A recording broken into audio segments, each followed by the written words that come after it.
ನಿಮ್ಮಿಬ್ರು ಮಧ್ಯೆ ಇರೋ ಕೆಮಿಸ್ಟ್ರಿ ಏನಿತ್ತಲ್ಲ.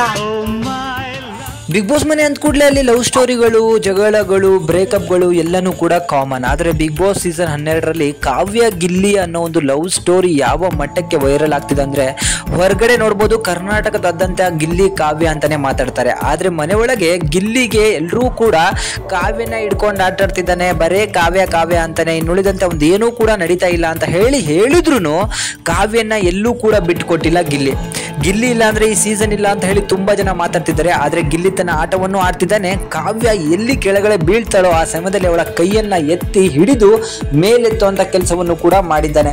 ನಿನ್ನೆಯ ಒಂದು ವಿಚಾರವನ್ನು ನೋಡಿದ್ರೆ ಕಾವ್ಯ ಕಣ್ಣೀರನ್ನೇ ಹಾಕಿಬಿಡ್ತಾರೆ. ಗಿಲ್ಲಿಯ ಒಂದೊಂದು ಮಾತಿಗೂ ಕೂಡ ತನ್ನ ಟೀಮ್ ಬೇರೆ ಆದ್ರೂ, ಕಾವ್ಯನ ಟೀಮ್ ಬೇರೆ ಆದ್ರೂ, ತನ್ನ ಇಡೀ ಟೀಮನ್ನೇ ಬಿಟ್ಟು ನಾನು ಕಾವ್ಯನ ಕಡೆ ಬರ್ತೀನಿ, ಹಾಗೂ ನಾನು ಕಾವ್ಯಳನ್ನ ಸ್ಟೂಡೆಂಟ್ ಆಫ್ ದಿ ವೀಕ್ ಅಂತ ಹೇಳಿ ಕನ್ಸಿಡರ್ ಮಾಡ್ತೀನಿ ಅನ್ನೋ ಒಂದು ಕಾರಣದಿಂದ ಇವತ್ತು ಕಾವ್ಯ ಅವರು ಕ್ಯಾಪ್ಟನ್ಶಿಪ್ ಒಂದು ಟಾಸ್ಕಿಗೆ ಆಯ್ಕೆ ಆಗಿದ್ದಾರೆ.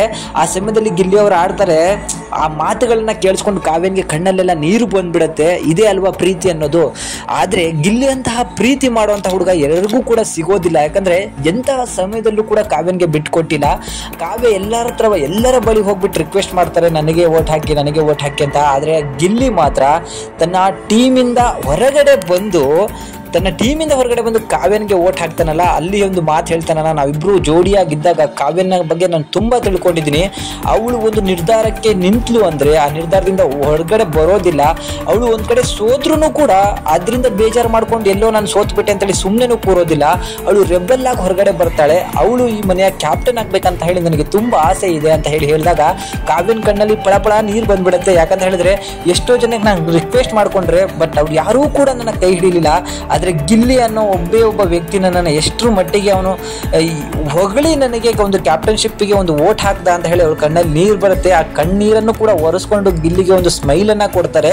ಇಂತಹ ಒಬ್ಬ ಗಿಲ್ಲಿ ಮನೆಯಲ್ಲಿ ಯಾರು ನಿಯತ್ತಾಗಿ ಆಡ್ತಿದ್ದಾರೆ, ಯಾರು ನೆಟ್ಟಾಗಿ ಆಡ್ತಿದ್ದಾರೆ ಅವರ ಪರನೇ ಇರ್ತಾನೆ. ಅವನಿಗೆ ಅದು ಹೇಗೆ ಜಡ್ಜ್ ಮಾಡ್ತಿದ್ದಾನೋ ಗೊತ್ತಿಲ್ಲ. ಒಳ್ಳೆ ಮನಸ್ಸಿದ್ದವರಿಗೆ ಒಳ್ಳೆ ಒಂದು ಥಿಂಕ್ ಕೂಡ ಬರುತ್ತೆ ಅನ್ನೋದಕ್ಕೆ ಗಿಲ್ಲಿಯ ಮುಖ್ಯ ಕಾರಣ. ಇವರಿಬ್ರು ಕೂಡ ಚೆನ್ನಾಗಿರ್ಲಿ. ಬಟ್ ಕಾವ್ಯ ಎಲ್ಲೋ ಅವನಿಗೆ ತುಂಬಾ ಸತಾಸ್ತಿದ್ದಾಳೆ.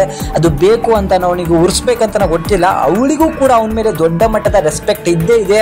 ಅವನಿಗೂ ಕೂಡ ಎಲ್ಲೂ ಕೆಳಗೆ ಹಾಕ್ಬಿಟ್ಟು ತುಳಿದಿಲ್ಲ. ಇತ್ತೀಚೆಗೆ ನೋಡ್ಬೋದು ಗಿಲ್ಲಿಗೆ ಕಾವ್ಯ ಹೇಳ್ತಾಳೆ, ನನ್ನ ಜೊತೆಗಿರ್ಬೇಡ, ನಿನ್ನ ಫ್ಯೂಚರ್ ಹಾಳಾಗತ್ತೆ ಅಂದಾಗ ನಿನ್ನ ಜೊತೆಗಿದ್ರೆ ನನ್ನ ಫ್ಯೂಚರ್ ಚೆನ್ನಾಗಿರೋದು ಅನ್ನೋ ಒಂದು ಡೈಲಾಗು ಕೂಡ ಹೊಡಿತಾನೆ. ಸೊ ಇವರಿಬ್ಬರ ಒಂದು ಕಾಂಬಿನೇಷನ್ ಬಗ್ಗೆ, ಇವರಿಬ್ಬರ ಒಂದು ಪೇರ್ ಬಗ್ಗೆ ನಿಮಗೆ ಏನು ಅನಿಸುತ್ತೆ ಅದನ್ನ ಕಮೆಂಟ್ ಮಾಡಿ ತಿಳಿಸಿ. Thank you.